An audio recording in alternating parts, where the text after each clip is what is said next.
Do you think Afrikaner farmers are the most persecuted group in the world?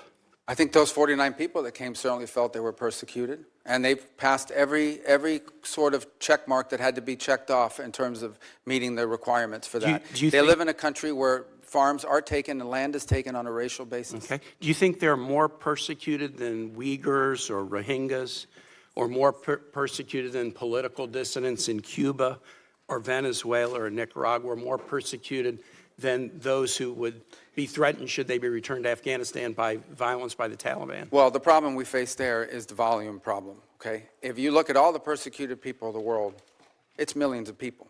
They can't all come here.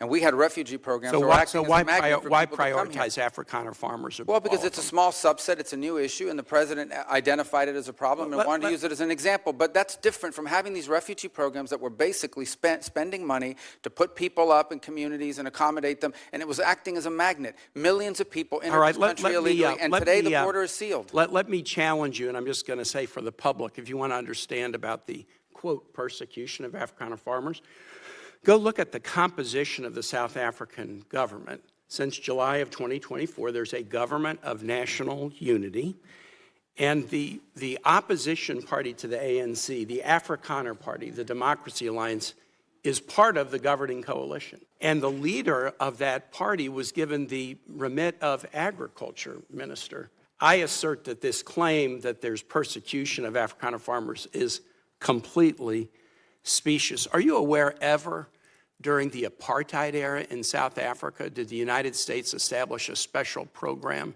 to allow South African blacks who were treated as second-class citizens in the apartheid program, a special program so they could claim refugee status in the United States? No, because I was probably in 9th grade or 8th grade at the time. Yeah, well, then I don't expect you to know. I'll just tell you, never has there been a program.